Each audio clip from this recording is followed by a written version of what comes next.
So the next topic will be between automation and individualization, the year in AdTech 2025.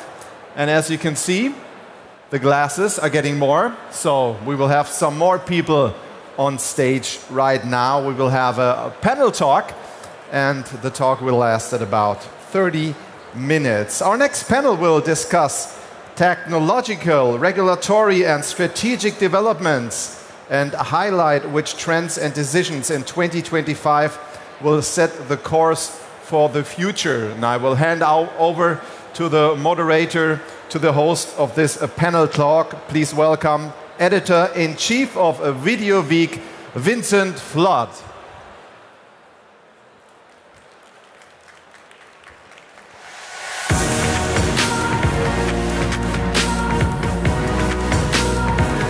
So Vincent, the stage is yours.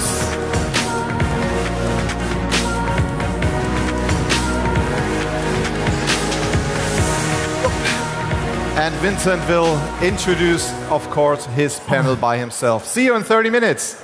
Right, just before anyone starts complaining about there being no women on the panel, there was a woman, but unfortunately she wasn't able to make it. So Khaled, her colleague from StackAdapt, has very kindly stepped in the last minute. We'll get into introductions. First, I'm just curious about how many of you today are using what you might call individualization or personalization of advertising. How many of you are doing it, using it on a day-to-day basis? Can we be a show of hands? It's quite low. I expected more. Not many retargeters in the room. Okay. We'll kick things off maybe first by Alex, do you want to kick us off with the introductions?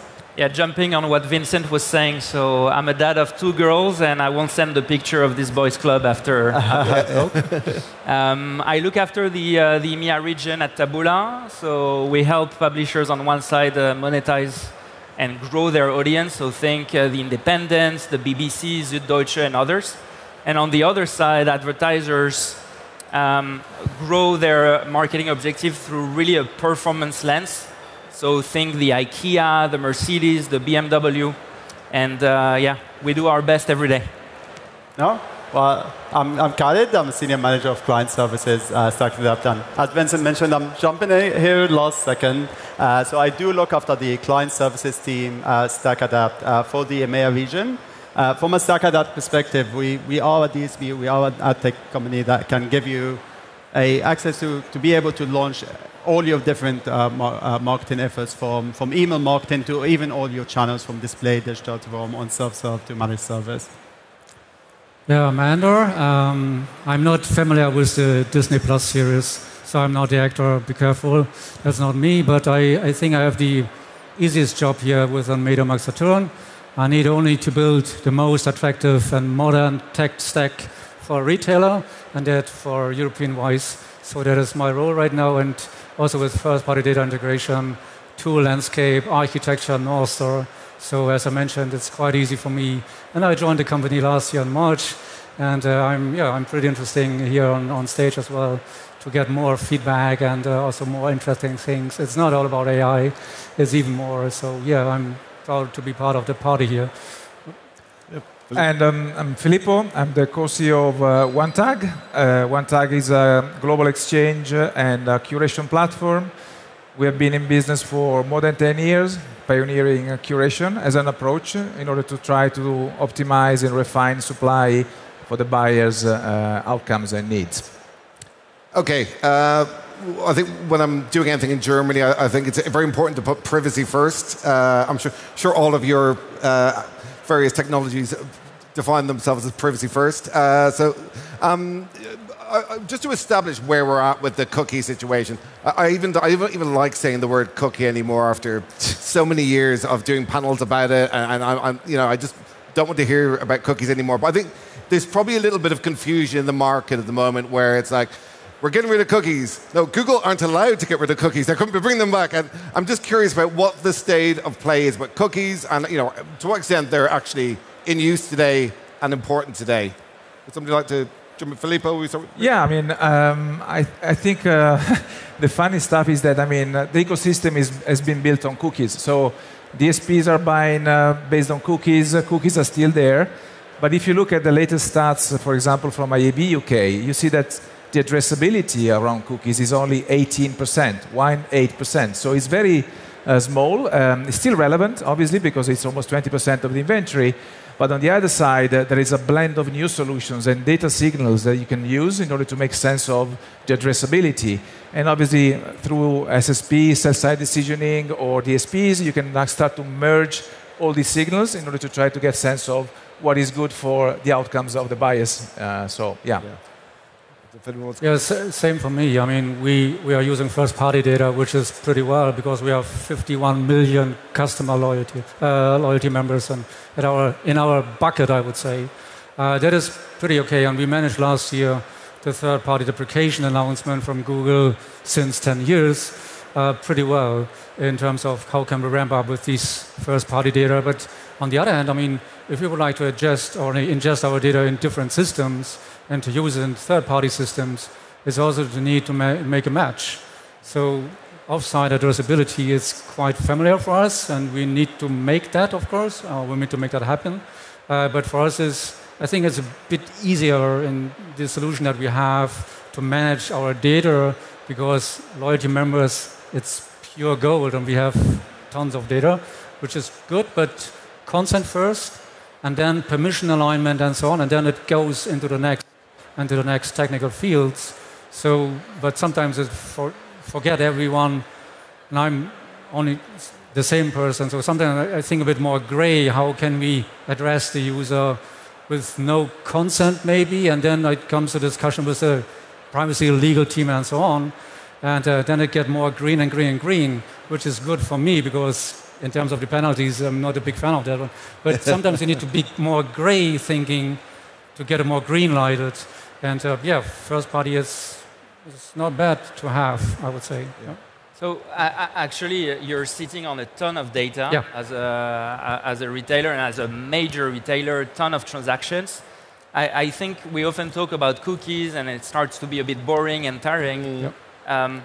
I think there are two words that I've heard here. You've talked about consent. Yeah. The second one I would add is value. So once we know that we've built a trustful relationship with the consumer and the user through consent, I think the next question is, what is the true value of the targeting and where does it go?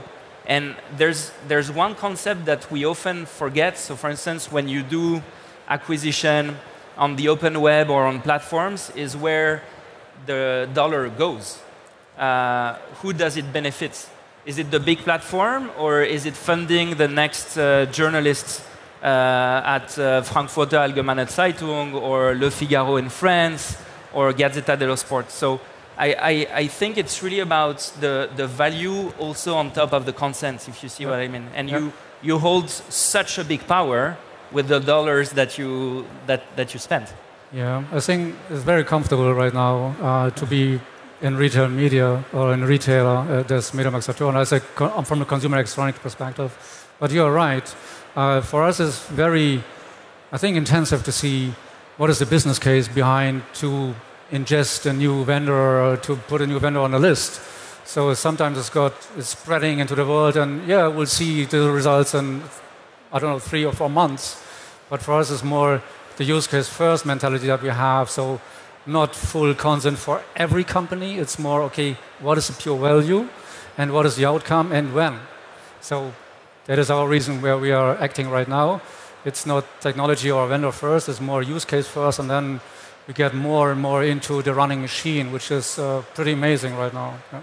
Khaled, I'm curious for you guys, as a DSP, you've got a great view on the types of data that people are activating. I mean, we're seeing signal loss. What are the alternatives that you're seeing rising to the top? No, that's a good question. And I was just about to jump in as well. So I think, obviously, from a first-party data, there is a huge value for you to be able to utilize this. But I think there is, from a contextual targeting point of view, this is an area that can sometimes be overlooked.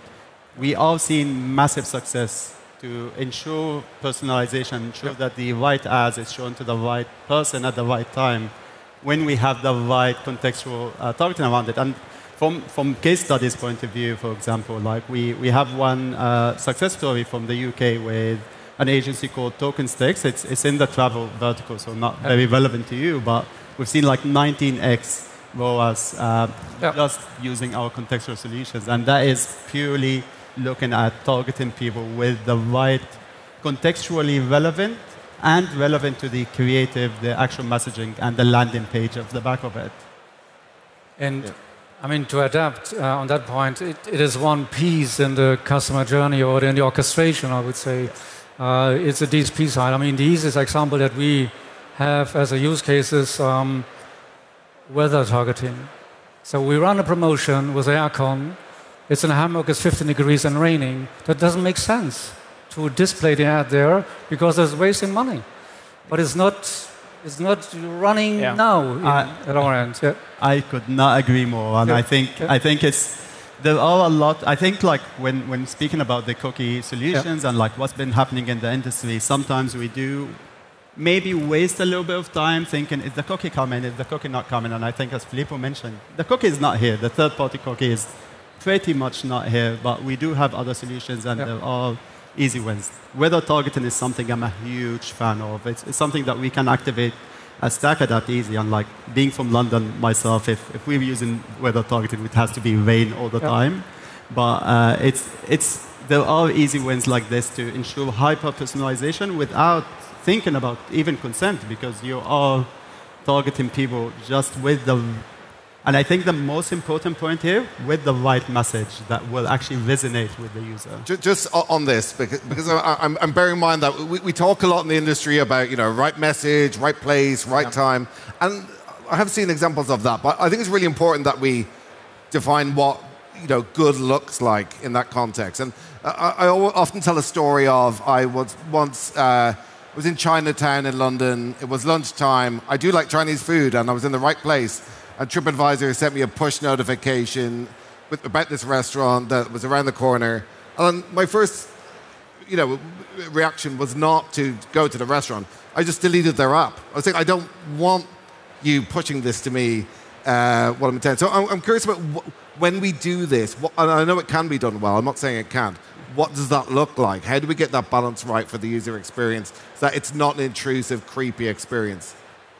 That is a good question. So I think like when it comes to the right time, I mean, that's a perfect example, being in Chinatown and you get the notification. This may sound a little bit overstepping in a way, and I can imagine people think that, what do you even know I'm here?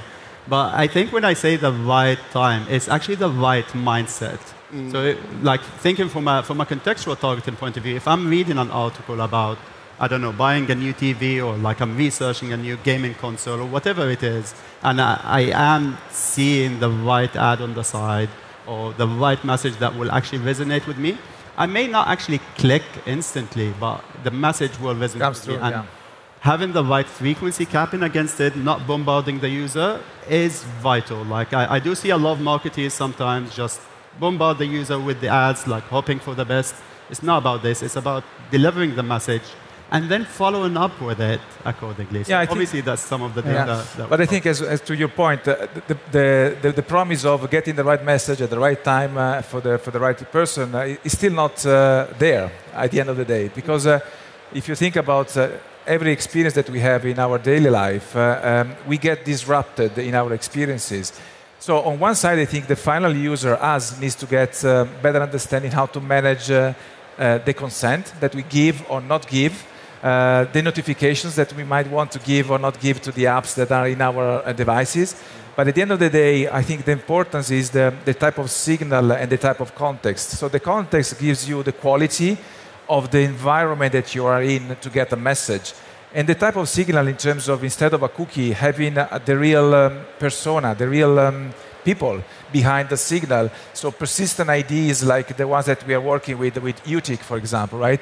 So telco-based consortium giving you real people IDs instead of cookies. gives you a better understanding of what type of audience are you talking about. Like first-party data is another good example. Yeah. So I think the right approach right now is a blend of solutions. Having the right approach in blending those solutions gives probably the ability, but it's more complex than before, right?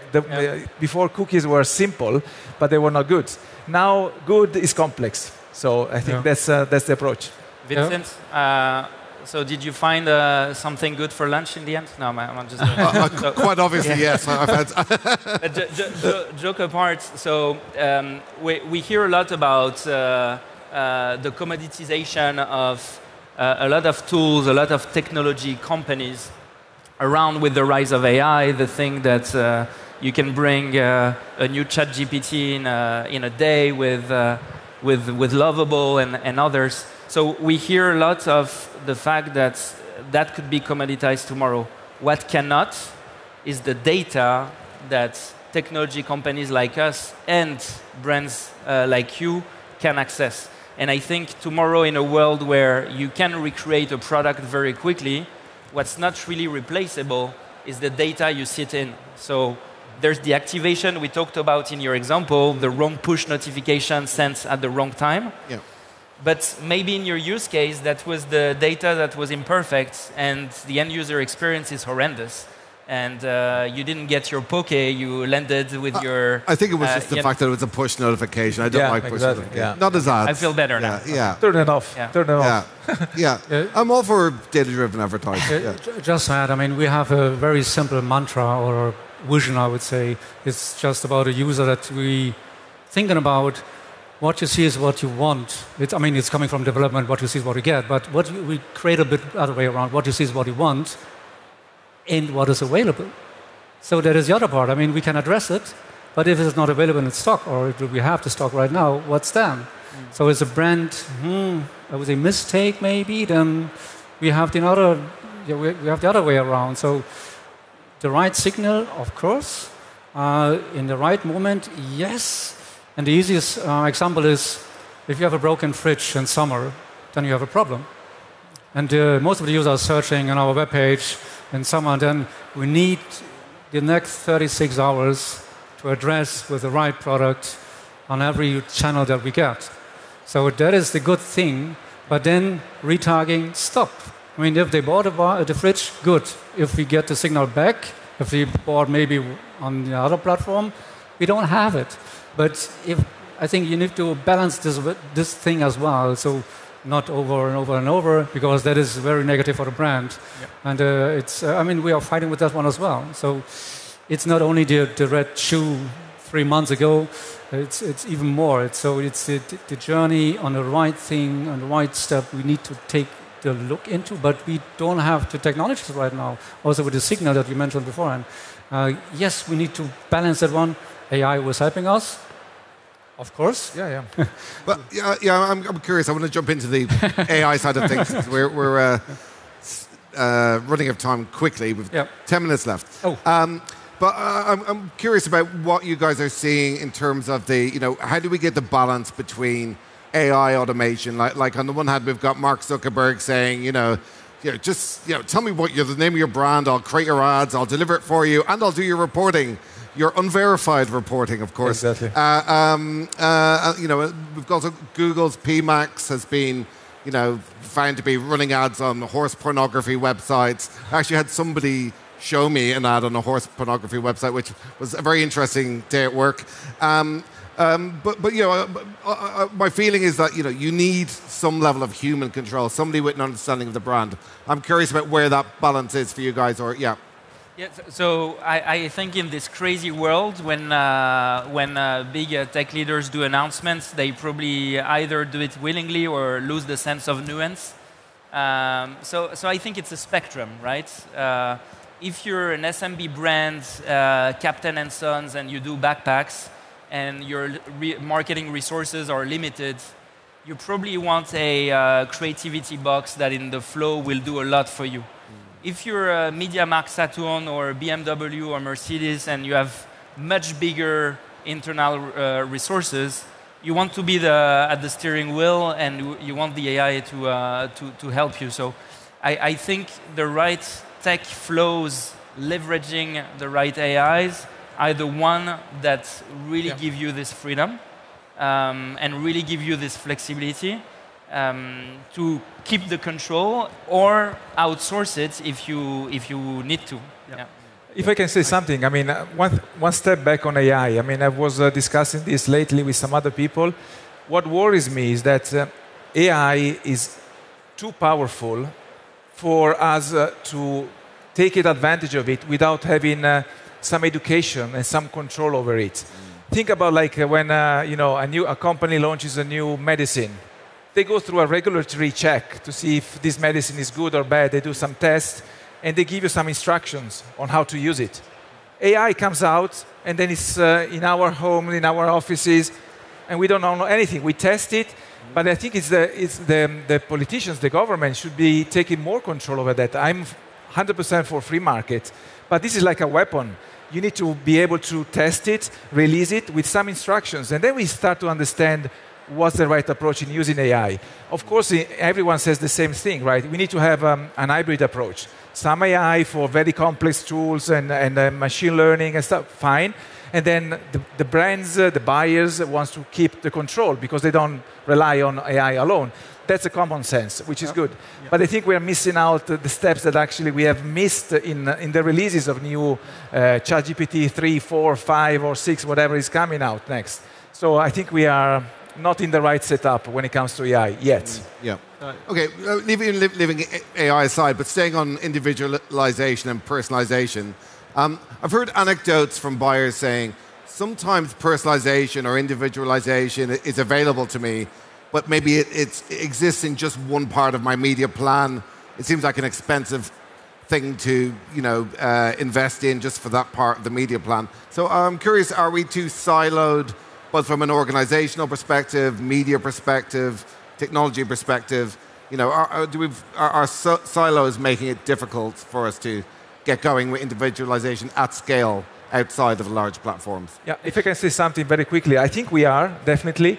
If I think about the work that we are doing between a DSP and SSP, these are two platforms that talk different languages. Yeah. I'm guessing what you want, and you're buying what you think might be good for him. Yeah, but we don't know what we want because we have like a door in between us, and we don't know exactly. So I think having a less siloed approach and getting the data to flow with consent, with the right technology, will help the ecosystem to do less waste, more outcomes, better business results at the end of the day, keeping the hero at the end, which is the final user, at the center, and not as a result of that. Yeah, that's music to my ears at Taboola, but I very much agree with you. I think our responsibility as tech enablers is to make things easy on the brand side, on the advertiser side. I'm so shocked sometimes to see the workflows. We often talk about the tech and the product and the promise and the slides and so on, but I'm so shocked about how complicated sometimes it is for the buyers, the marketers on their side. Things need to be easy. The content, the targeting, the products, everything needs to be unified for sure. I couldn't agree more with this. Yeah. Sorry. Yeah, no, I'm sorry. But that is a good part where agent orchestration kicks in. So you have the silos, of course, but they need to speak to each other and say, okay, my goal is that one, that compares to the other one. And maybe it will help, and we are experienced a bit with that one. So the agents will kick in. Of course, everyone is agent and everyone is AI, but with help of this one, you can sort the problems a bit out and say, okay, that is really necessary to have in terms of ROAS. So data kicks in, technology kicks in, consent kicks in. So you have to think about very different streams. And then is the operating model. So if you implement some technology, some new technologies, then also this operating model kicks in. I said, okay, I couldn't believe because that was not the technology that I would like to have. And you said, oh yeah, but that is helping you in anything that you want. And we are experienced also with, I mean, we had with the automation, content production. So for us, it's very important to be in that field, content production. So we have an agency that produces the assets, but with help of, I would have Gemini, Veo, whatever. So in Google and Meta as well. So that is very important for us to get more into automation and then individualization in terms of one-on-one personalization or one-on-one addressing. So that is great, that is interesting, that is cool stuff. But is that there? Of course not. Are we dreaming? Yes. Do we have a plan? Yes, we have. And that is the next thing for us as a retailer to address these things as well, to minimize the effort that we have, the wastage time, the loop of the creative, and so on. So that is pretty amazing. I mean, we can reduce this effort by a week. So we have it in our asset management. That's cool. That's great. So, I mean, I'm talking like an advertiser, but I mean, this is very impressive for me because I saw the first results. It was, ooh, that was amazing. And down these P kicks in terms of with the right key value at the end on the asset, then you get more DCO, dynamic content optimization, and so on. So social media, retail media, e-commerce, so all that kind of stuff kicks in, and we need to balance that. Yeah, you're right. Exactly what. So I think just one thing to follow up on this, like that's exactly what I had in mind as well. So ultimately there is a little bit of fragmentation, but it doesn't need to be. Like I think one thing that Vincent said that like some advertisers would find that personalization part a little bit more expensive, but I think maybe advertisers find in this is that they are planning in silos sometimes. If it's all planned in one go, if it's all planned within a single platform or with a single team, actually not having performance and branding and email and so on, actually like having that shared goal and working towards it, like having DCO at the right stage of the funnel with maybe like something like dynamic retargeting or like weather personalization, and like all of these things can come together and in a cost-efficient way if it's planned right. And I think that must be the biggest parameter of selection when it comes to an ad tech, because it's the way I think about it is AI and machine learning and automation. The tech there is to support you, while the marketer, the advertiser, is the orchestrator. You don't need to spend time on mundane, like boring tasks, but actually think bigger picture and like push things forward. And that's really the role of us, really, like. But not running headless. I mean, AI is AI, that is good, but think about the use cases. Exactly. So, but sometimes everyone is kicking from that side. Oh, yeah, we offer this one and this one, and then okay, then this one. Oh. Andor, I'm just sorry, we're with the last question. So 2 hours, right? We're 2 minutes. I think we've left. So just jumping to the last question. So we haven't shied away from the challenges with the open web, but I'm curious about. Equally, when you're talking about large platforms, they have loads of challenges too. There's a brand safety scandal every week. There's a new measurement scandal the following week. We've got polarization of society, teen mental health, adult mental health. Those large platforms are far from simple environments that they sometimes portray themselves to be. But I'm curious, what's the strategic case for brands to diversify their media spend beyond the large platforms? What's a positive value that you're getting by that diversification? I think it's independent measurement for sure. I mean, getting an independence measurement of the outcomes that you want to reach is something that the big platforms, the walled gardens, typically don't provide, or they struggle to provide. So that's an interesting point that I think is sometimes missing. And I think the collaboration, I mean, the big platforms struggle despite them being in full control end-to-end of the environment. Think about the collaboration between so many people, companies, is even more complex. So I think the collaboration, the partnership, and getting the systems to talk to each other is definitely the foundation that is need to be done. What is exciting about that is that we are moving in that direction very fast, and AI can definitely accelerate massively that element. So I think if we have one-sentence answers from the rest of you, if you can manage that. Why should we be excited? Yeah. I would actually argue against creating more fragmentation. I think there is value of bringing everything into a single platform that can enable you and give you that assurance from a brand safety perspective, while giving you the right solutions from a personalization point of view. It goes back to the point you said that it's more expensive. Yeah. That's where you can save money on like training and like making sure people are familiar with the platform they're using. I'm worried of time, so. Yeah. So I would just add, regulation will protect us for sure. That's one thing. But the choice of the advertisers also will protect our children. And if there are scandals like this and misusage of such platforms, the responsibility of the brands is also to target what is going to fund the next quality source of information. And I think if you look at the open web, there are so many options. So yeah, that's what I would have in mind. Just a quote from my side. Think about data, technology, and empathy. That is very crucial for us. AI is AI. I mean, I love that, of course. But you need also the portion of empathy to use that in the right way. That's a beautiful, emotional note to finish on. Thank you, Andor. If you give my panelists a warm round of applause, please. Cheers. Thank you. And we better break off. Thank you. All right. So, thank you all together. Thank you to our panel, and especially to Vincent for leading our panel talk.